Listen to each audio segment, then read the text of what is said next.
My name is Megan Caldwell, and 6 months ago, I made a decision that my cousins later called a fool's errand. I quit my high-flying job as a senior graphic designer at a top agency in San Francisco and headed back to Sagebrush Valley, a dusty little town nestled in the Montana Rockies where I'd grown up. The reason hit close to home. Aunt Evelyn needed me. She wasn't just family. She was the rock who'd raised me after my folks died in a hiking accident when I was 8. Now, at 68, with her arthritis flaring up bad and her memory slipping, the docs said she couldn't manage alone anymore. While my cousins, Patricia and Vance, tossed around ideas about assisted living from their cushy spots in Denver and Phoenix, I loaded up my SUV and drove the 12 hours straight through the wide-open prairies. The old homestead hadn't changed much. It was a sprawling ranch-style house on the edge of town, with a wraparound porch overlooking the valley and a barn out back turned into Evelyn's pride and joy, Valley Treasures. An antique store filled with Western artifacts, old saddles, Native American pottery, and frontier memorabilia that drew in tourists from all over. Upstairs, the living quarters still smelled like sage and leather polish, stirring up memories of summers spent riding horses and helping Evelyn catalog her finds. "You don't have to uproot your life for me, darlin'," she'd said weakly when I showed up with my bags, sitting in her worn leather armchair by the bay window, looking more fragile than during our last Zoom call at Thanksgiving. "Your career's booming out there in the big city. My life's wherever you are," I'd replied, dropping to one knee and holding her calloused hands. "You dropped everything to raise me. This is the least I can do." Truth be told, leaving the Bay Area felt like shedding a heavy coat. Sure, I'd been pulling in good money, but the 70-hour weeks designing logos for tech startups left me hollow. Here, sorting through Evelyn's inventory, balancing the shop's books, and making sure she took her pain meds felt real, like I was actually making a difference. Patricia rolled in 3 weeks later, all high heels and attitude. At 42, she was the picture of urban success, a PR exec with a fat salary, a loft in Denver's Lodo district, and outfits that screamed, "I made it." She breezed through the house like she owned it, wrinkling her nose at the dust on the antique spurs displayed in the shop. "Megan, how do you put up with this?" she asked, fingering a faded Navajo blanket. "It's like living in a museum. And that musty smell. It's history," I shot back calmly, continuing to tag a shipment of old mining tools. "Some folks value that more than skyscrapers." Her laugh cut like a knife. "Some folks don't have a choice." Vance's visit a month after was even rougher. At 39, he had that slick real estate agent vibe, but I could tell from his rumpled suit he was scraping by. His deals in Phoenix had tanked, leaving him edgy and eyeing everything like it was up for auction, from the heirloom quilts in the parlor to the collection of gold Rush-era coins in the shop's locked case. "This spread's gotta be worth a mint," he said over dinner, sawing into his steak like it owed him money. "Prime location near the national park. Historic status. All these old relics. Evelyn's sitting on a gold mine." "They're not relics," Evelyn said softly, her voice still carrying that old rancher's grit. "Every piece tells a story of the West." "Stories don't pay the bills," Vance snapped back. "You should sell while the market's hot. That developer, Grant Harlan, he's snapping up land all along the valley. You could cash out and live easy in a nice senior community." "This is my home," Evelyn replied, her hands steadying her coffee mug. "I'm staying put." Vance shot Patricia a look across the table, and my gut twisted.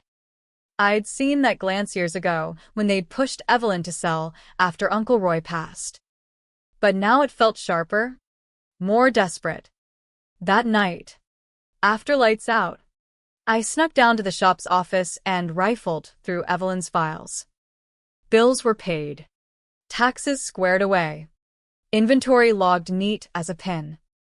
But one folder caught my eye: legal docs about power of attorney. Half filled, with a recent land appraisal and Vance's business card clipped to a note on estate opportunities.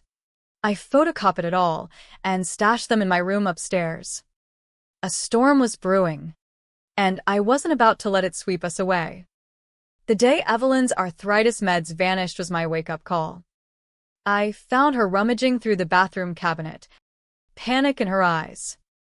"I just refilled that bottle last week," she insisted, her voice shaky. 30 pills, I've only taken 5. We tore the place apart, finally spotting the empty bottle under the fridge. Evelyn stared at it, baffled, while I called the pharmacy for a rush refill. The pharmacist was kind but firm. Insurance wouldn't cover it so soon. I shelled out $250 from my savings, my mind racing. Evelyn never lost track of things like that. Never. 2 days later, I got back from the feed store to find Vance's truck in the drive.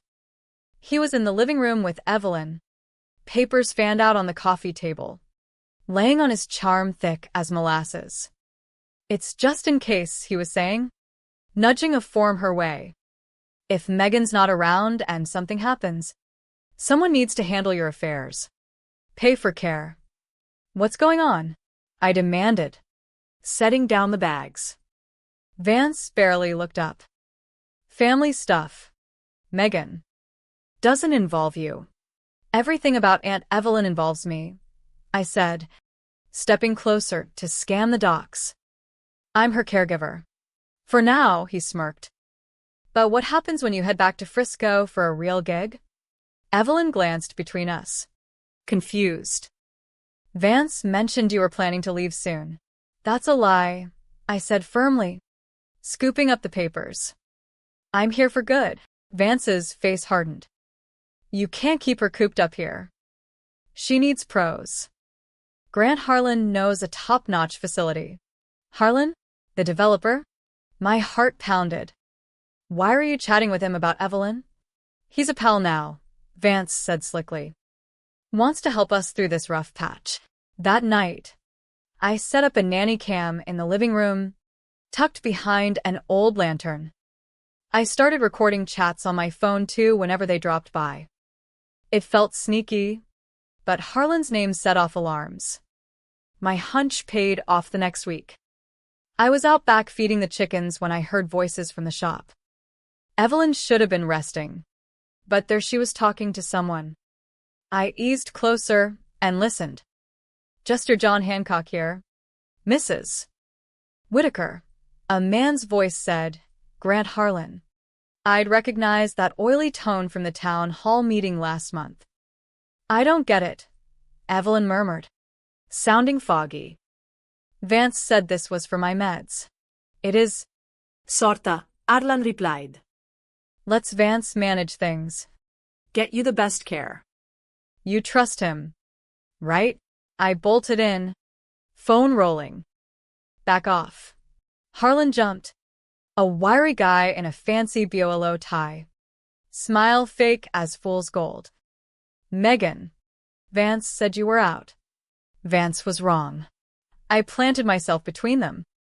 "What are you making her sign?" "Just helpful paperwork." "Out. Now."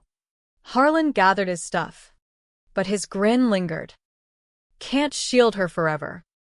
She needs more than you can give." Vance and Patricia get that. After he left, Evelyn looked lost, tears welling. "Did I mess up?" "No. Hon, sighed." Holding her. "But promise me, no signing anything without me." "Not even from them." She nodded. But her fog worried me. It was worsening, timed too perfect to be chance. That evening, I rang up Jordan Tate, an old high school buddy, now lawyering in Bozeman. "Jordan, I think my cousins are scheming on Evelyn's health for her land." "What kind of scheme?" "The kind with developers and shady forms shoved at a confused old lady." Pause. "Documented all recordings?" Papers. On it. And Megan. Watch your back. Money makes folks desperate. Hanging up. I gazed out at the shop. Its warm lights glowing against the twilight Rockies. This wasn't just Evelyn's place, it was her legacy. Her spirit. I'd fight tooth and nail to keep it that way. The real eye-opener hit on a stormy Tuesday night. I'd been poring over the nanny cam footage from the week when something jumped out. Vance had swung by while I was at the pharmacy, a quick errand that dragged on due to their system glitch. On tape. He used a key I didn't know about. Heading straight for Evelyn's roll-top desk in the den. He dug through drawers like a pro, snapping pics of her checkbook and bank statements with his phone. Then, the kicker. He slipped into Evelyn's room where she napped, watched her a beat, and left something on her bedside table. I dashed upstairs. There it was. A tiny blue pill. Unfamiliar. Hands trembling. I bagged it and searched online. It was a heavy-duty sedative. Risky as hell with arthritis meds. could cause blackouts. Confusion. Even worse. Jordan, I said when he picked up. Get here, ASAP. What's up? Proof Vance is slipping Evelyn drugs. And I got why. Jordan rolled in next morning with a PI named Max Reed. While Max tested the pill and scrubbed my recordings, Jordan dissected the intercepted papers. This is ugly, Jordan said. Face like thunder. Not just POA forms, there's a land sale contract pre-signed by Harlan for the ranch and shop. Missing only Evelyn's SIG or a proxies. Max chimed in from his laptop. Harlan's gobbling up this valley for condos. Evelyn's land is key. Without it, his plan craters. Worth $30 mil easy. He spun the screen. And get this.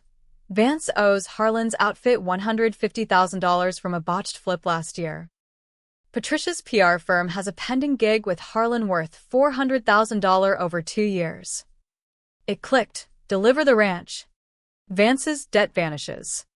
Patricia scores big. Selling out their own kin. Jordan spat. That afternoon, I caught Vance on a call out by the barn. Thought I'd gone to town. But I'd doubled back.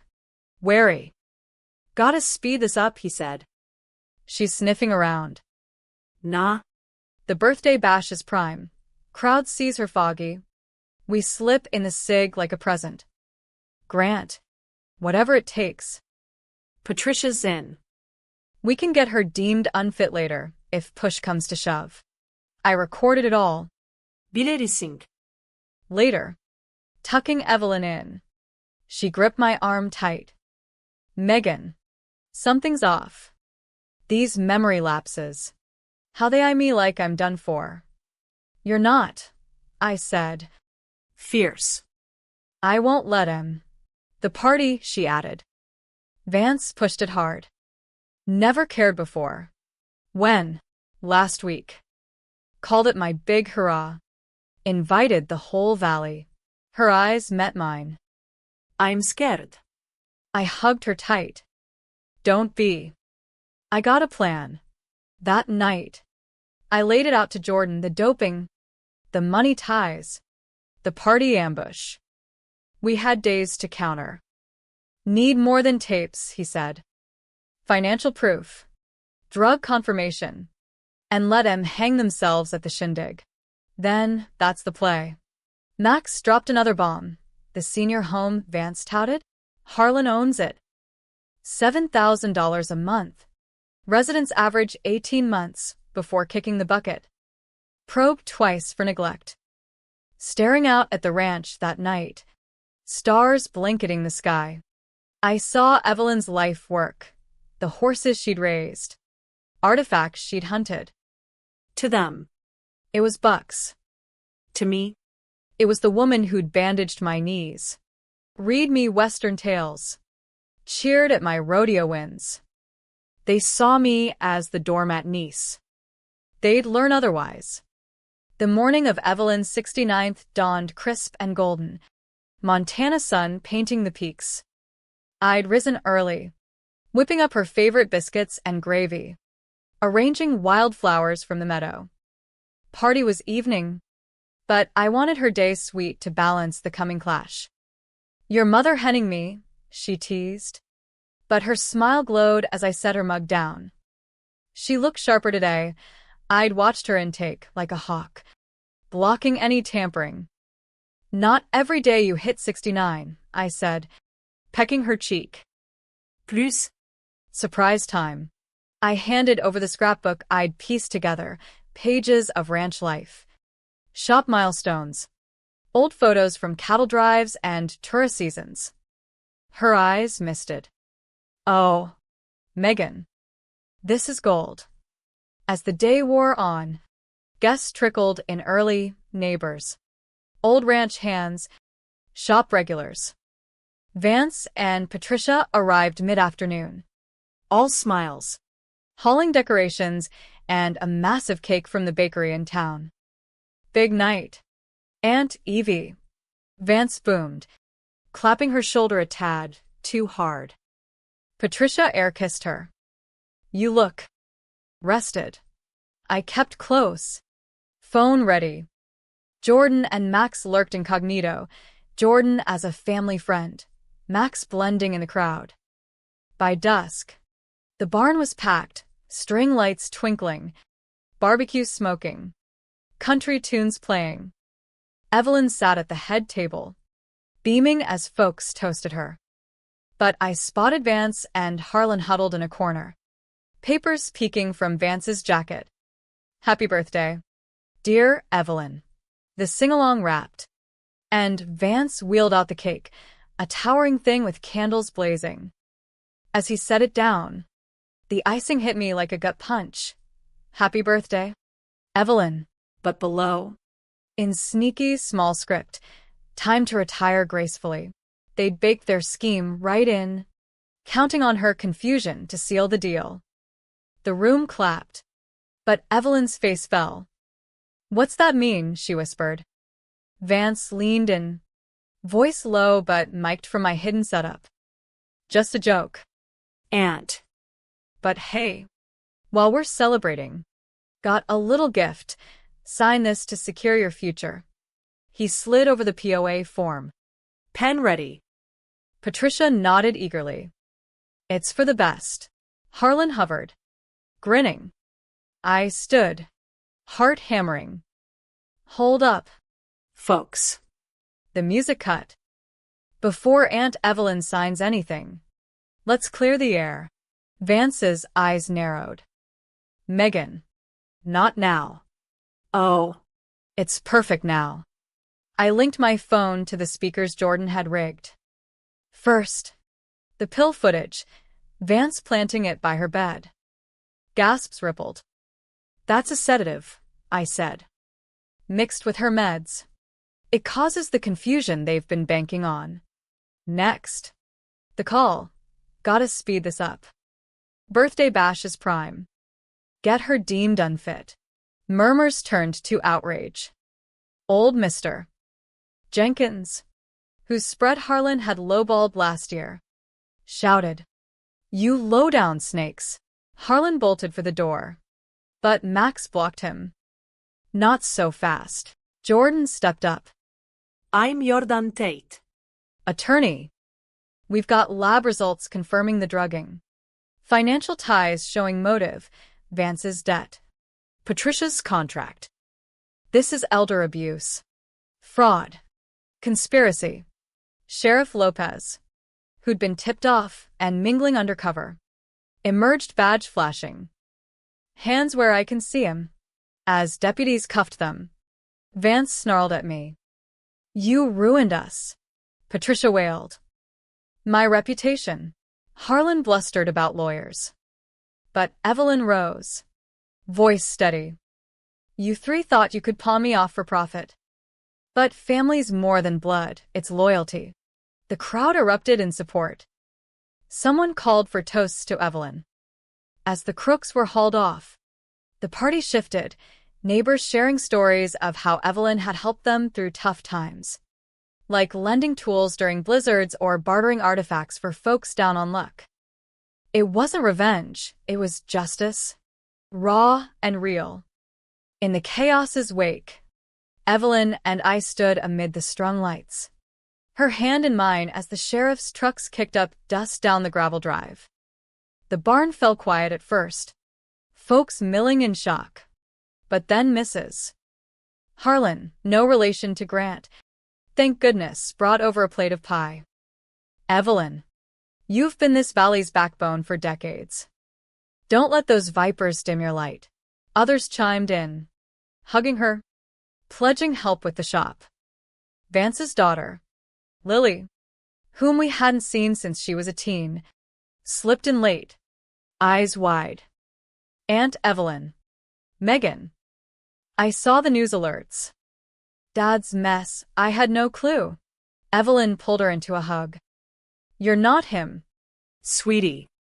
Come sit. Jordan huddled with us later. Phone buzzing. DA's office is thrilled. Your evidence cracks their case wide. Harlan's empire's crumbling. Feds are eyeing racketeering. Much nodded. Pill tested positive for overdose levels. Vance could face assault charges. But Evelyn shook her head. I don't want blood. Just accountability. We talked late into the night, deciding to push for restitution over max sentences, make them pay back, do community service, face the town. It felt right. More healing than hate. The next week's blurred. Headline screamed, Valley developer busted in elder scam, with our ranch splashed across papers. 3 other families came forward. Harlan's tactics exposed. The FBI raided his offices, uncovering kickbacks and forged deeds. Vance and Patricia lawyered up quick, but the proof was ironclad. In court, Vance broke down, admitting the debt had him desperate. I thought it was just business, he sobbed. Patricia echoed. I got greedy. The judge, a no-nonsense local, sentenced Vance to 2 years probation, $100,000 restitution to Evelyn, and 500 hours volunteering at senior centers. Patricia got similar probation, payback, and PR work pro bono for elder advocacy groups. Harlan drew the short straw. 5 years federal time for fraud. His company dissolved. Assets seized to fund victim compensations. Evelyn testified calm. No venom. I forgive the hurt, but not the harm. Learn from this. Family ain't for sale. Back home, the ranch buzzed anew. Tourists flocked, drawn by the scandal shop, but we turned it positive, hosting free talks on elder rights, partnering with legal aid. Idovein. Redesigning the space with fresh displays, old wanted posters alongside modern fraud warnings. Evelyn perked up. Her arthritis managed better, without the secret sedatives. We rode horses at dawn, her laughing like old times. You saved more than the land. Megan, you saved us. One crisp fall day, Lily showed up unannounced, bags in hand. I cut ties with Dad. Can I stay? Help out. We welcomed her, teaching her the ropes, polishing silver belt buckles, appraising arrowheads. She bloomed, starting a blog on Western heritage that drew online crowds to the shop. Jordan helped set up the Evelyn Whitaker Trust, the ranch protected as historic site, shop profits funding local seniors programs, home repairs, legal clinics against predatory developers. No more Valley folks bullied off their land. At the trust signing, Evelyn beamed. This ain't about winning, it's about lifting others. The light lesson sunk in, greed blinds, but truth and community heal. I thought back to that cake. Its cruel jab. They'd called us losers, but we turned betrayal into bonds stronger than blood. As winter snow dusted the peaks, we hosted a community potluck in the barn. Folks shared stories, how Evelyn had bartered a saddle for a family's winter feed years back, or spotted a fake artifact to save a buyer grief. Lily played guitar, strumming old cowboy tunes. Evelyn raised a glass. To family, the one we're born with, and the one we build. Cheers echoed. Vance wrote from his volunteer gig. A stiff apology. I see now what I lost. Patricia sent a check with a note. Working on myself. We didn't reply. Forgiveness don't mean forgetting. But it lightened the load. My old San Fran pals texted. Come back. But nah. This was home-wide skies. Honest work. Real connections. Evelyn and I sat on the porch one evening, watching elk graze. Proud of you. Kid, she said. You turned our mess into meaning. We did, I corrected. And that was the truth. No more shadows, just light ahead. Spring thawed the valley, wildflowers blanketing the meadows like a quilt. The shop hummed busier than ever, tour groups from Yellowstone detouring for our Heritage with Heart vibe. I'd revamped the website, adding virtual tours of artifacts tied to Montana's pioneer tales, drawing online sales that padded the trust fund. Evelyn, feeling spry, led workshops on spotting antique fakes, her wit sharp as a Bowie knife. Don't get hornswoggled, she'd quip, making folks laugh while teaching vigilance against scams, like the one we dodged. Lily fit right in, her fresh eyes spotting trends. Let's do social media reels on ranch life, she suggested. We filmed Evelyn recounting how she found a rare Pony Express pouch at a flea market, views skyrocketing. It healed rifts too. Lily opened up about Vance's pressures growing up. How money chased away warmth. You're showing me different, she said. We nodded, lessons in action. Jordan dropped by with updates. Vance finished probation, starting a legit job in construction. Says he wants to make amends. Maybe visit? Evelyn pondered. If he's changed, Doors open. but earn it. Patricia volunteered at a Denver senior center, her PR skills now aiding fraud awareness campaigns. Harlan, from prison, settled lawsuits. His ill-gotten gains redistributed. Our trust got a chunk for elder home mods. One sunny afternoon, a knock came. It was Vance, Hat in Hand. looking humbled. Aunt Evelyn. Megan. Lily. His voice cracked. I ain't here for pity. Just to say sorry. Face to face. Debt blinded me. Thought land was the fix. Forgot what matters. Evelyn eyed him steady. Words are cheap. Nephew. Show it. He nodded. I will. Volunteering opened my eyes, saw folks like you, fighting alone. We let him stay for coffee. Awkward at first. But talk turned to old times. Family barbecues. Uncle Roy's tall tales. No full mend, but a start. Patricia called weeks later. Voice tentative. I'm facilitating a workshop on elder rights. Could you speak remotely? Evelyn agreed. Share our story, prevent others' pain. The real turning point was the Valley Heritage Festival. We set up a booth, displaying artifacts with plaques on their second lives, how proceeds helped locals. Crowds gathered as Evelyn shared our tale. Not for drama, but wisdom. Greed's a thief, but love rebuilds. Vance showed, helping haul crates, quiet but steady. Patricia flew in, handing out fraud tip sheets. By day's end, we'd raised $5,000 for the trust. That night, around a bonfire, Evelyn pulled us close. See? Even broken fences mend with time. The lesson landed light. Forgiveness ain't weakness, it's strength. Turning foes to allies. Summer brought challenges, a developer eyeing nearby land. But armed with our experience, the community rallied. petitioning for protections. We won. The valley staying wild and true. Lily started dating a local rancher, her laugh filling the house. I dated too, a kind vet from town. Norus. Life flowed easy, grounded. Evelyn's health held, Doc's credited stress lift. We trail rode weekly, her sharing wisdom. West teaches resilience, storms pass. Sun returns. As fall colors blazed, we hosted a Reclaim Treasures event, folks donating items. Proceeds to seniors. Vance contributed an old family heirloom, a peace offering. Patricia emceed, her polish shining for good. In quiet moments, I reflected. That cake's sting faded, replaced by growth.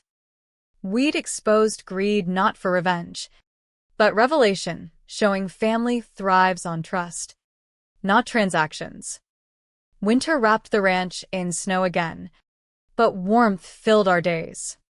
The shop's online arm boomed, shipping Western relics nationwide, funding scholarships for Valley kids studying history. Evelyn penned a memoir snippet for a local paper. From betrayal to bond, inspiring letters from readers facing similar woes. Your story gave me courage, one wrote. We replied personally, building a network of support.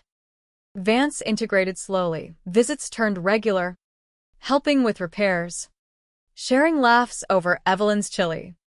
Lost years, he admitted once, but gaining now. Patricia relocated closer to Billings. Her career pivoted to nonprofit PR. She organized elder fairs, crediting our saga. Turn my mess into mission, she said.